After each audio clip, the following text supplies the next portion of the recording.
Hello everyone, I hope তোমরা ভালো আছো। তো সকালে উঠেই খেয়ে নিয়েছিলাম একটা ডাব, দুটো ডাব দেখে অবাক হয়েও না, একটা মায়ের একটা আমার। তারপরে খেয়েছিলাম এই ব্রেডটা, এতে পিনাট বাটার আর একটা বানানা ছিল। এটা খেয়ে আমার ব্রেকফাস্টে আমি কমপ্লিট করেছিলাম। এটা যদি ভেবে থাকো ভুল করছো, কারণ কি আজকের দিনটা অনেক স্পেশাল। আজকে আমি আমার গাছের আম খেয়েছি। কাঁচা আম তো খেয়েছিলাম, বাট পাকা আমটা খাইনি। তো আজকে খেয়েছি আর হেভি মিষ্টি গাইস।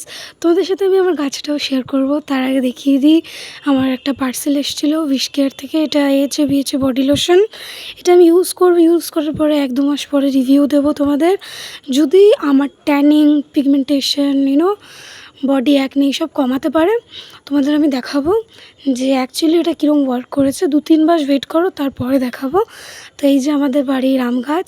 আর আজকের ওয়েদারটা তো খুব ভালো ছিল, মেঘলা মেঘলা করেছিল। এই ওয়েদারটা আমার খুব ভালো লাগে। জানি না কাদের ভালো লাগে তোমাদের। যদি কারো ভালো লাগে কমেন্ট করো। অ্যান্ড এই যে নিজে একটু দেখাচ্ছি, ঠং করছি রাস্তায় বেরিয়ে।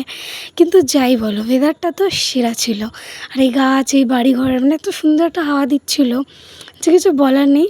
তো তারপরে তো আমি গিয়েছিলাম মায়ের কাছে, দেখছিলাম মা রান্না করছে।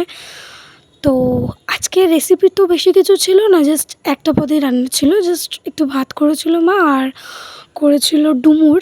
আমি জানি না তোমরা কারা কারা ডুমুর খেয়েছো কখনো, বাট আমার তো বেশ ভালোই লাগে, কারণ আমার বাড়ির সামনে গাছ আছে। এই ডুমুরগুলো আমিই পেরেছি অ্যাকচুয়ালি গাছ থেকে, নিজে পেরে নিজেই খাচ্ছি আর কি। তো তোমরা অনেকেই ভাবতে পারো আমার মা তো অসুস্থ, রান্না করছে কেন।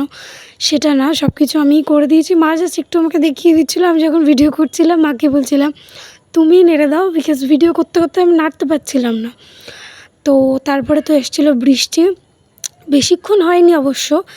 তো তারপরে বিকালবেলা আমি একটু হাঁটতে বেরিয়েছিলাম, আর আমাদের এখানে ছোট্ট এই কিউট পাপ্পিটাকে একটু আদর করে নিয়েছিলাম। তারপরে তো আবার রাত্রিবেলা ঝড় এসেছিলো কি। রাতে ডিনার আমি কমপ্লিট করলাম। তোমাদের ভালো লাগলে সাবস্ক্রাইব করে দিও।